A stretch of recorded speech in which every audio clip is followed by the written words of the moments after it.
हाँ, तो मैं अभी आगरा आ गया हूँ और मुझे मालूम पड़ा था कि मम्मी की थोड़ी तबीयत ख़राब है, तो फिर मैंने कहा मुझे आगरा होना चाहिए, तो बस आ गए आगरा। तो आगरा आने के लिए सबसे ज़रूरी होता है आपके पास टिकट होनी चाहिए। अब भाई क्या है ना कि रिजर्वेशन पहले से कराया नहीं, तत्काल बुकिंग कराई, तत्काल हुआ नहीं। देखो पहले होता है एसी का तत्काल जो 10 बजे खुलता है, तो मैंने एसी का तत्काल कराया, उसमें मेरे रुपए कट गए पर पेमेंट रिक्वेस्टेड लिखा आ रहा और वो हुआ नहीं।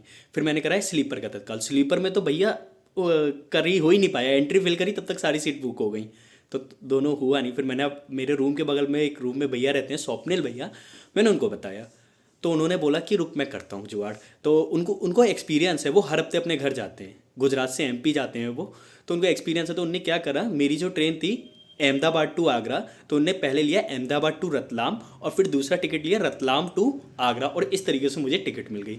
तो भैया यहाँ तक तो हम हो गए खुश। अब क्या हो रहा था कि मैं बहुत समय से मम्मी के लिए कुछ ले आना चाह रहा था, क्या होता था कुछ ले नहीं पा रहा था कि मुझे शॉपिंग करना वगैरह इतना अच्छे से आता नहीं है। तो और मुझे मम्मी के लिए ले आना था चनिया चोली टाइप का, वो गुजराती ट्रेडिशनल ड्रेस है वो।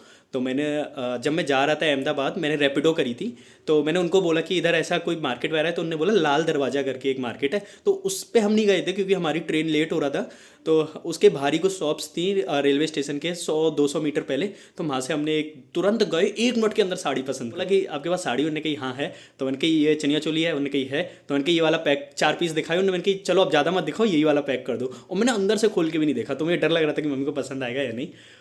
और फिर मैं उधर जैसे तैसे फिर मैंने अपनी ट्रेन पकड़ी। ट्रेन पकड़ने के बाद मुझे एक उधर मिले इंडोनेशिया वाला, मतलब ब्लॉगर था वो, इंडोनेशिया से था, इंडिया में पढ़ाई कर रहा था। Jatin bhai, namanya Jatin Jatlo.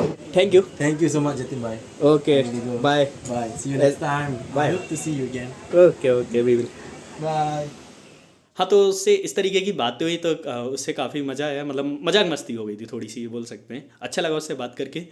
और मतलब होता है ना कि सेम चीज़ वाले मिल जाए तो मज़ा ही आ जाता है, तो वो वैसे ही था। ट्रेन में बहुत ठंड हो रही है, मतलब मैं जैकेट वगैरह जल्दी जल्दी में रखना भूल गया था, तो ट्रेन में ठंड हो रही थी, तो भाई साहब वो ठंड का सामना करा।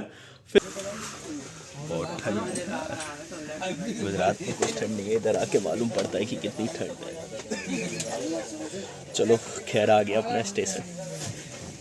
कोहरा हो रहा है। ऑटो भैया? नहीं भैया, कोहरा हो रहा है पूरा। फिर उसके बाद जब मैं इधर आया, मम्मी को साड़ी दिखाई। चोली कैसा लगा? मजा आ गया? कलर अच्छा लगा? तो दिखाया जाए जनता को। देख रहे हो, ये मतलब अगर हम कुछ भी करते हैं हम नहीं दिखा सकते, पर ये ब्लॉगर साहब है ना, एक एक चीज डिटेल पूरी ये मम्मी के लिए लेके आए। बरेली के बाजार में